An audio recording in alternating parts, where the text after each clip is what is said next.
ఇప్పుడు period films చాలా వచ్చాయి ఇండియన్ సినిమాలో. ఫ్యూచర్‌కి రిలేట్ అయిన ఫిల్మ్స్ చాలా తక్కువ వచ్చాయి. సో, పీరియడ్ ఫిల్మ్స్‌కైనా there is something to refer to. But when it's the future everything is created. So, ఇప్పుడు మీరు 2, 3 టైమ్స్ చూస్తే you will enjoy the film even more.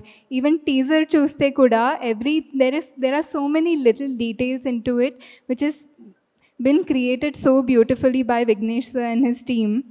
And that's the kind of cinema that I love, and that's the kind of cinema that I know the audience will support also.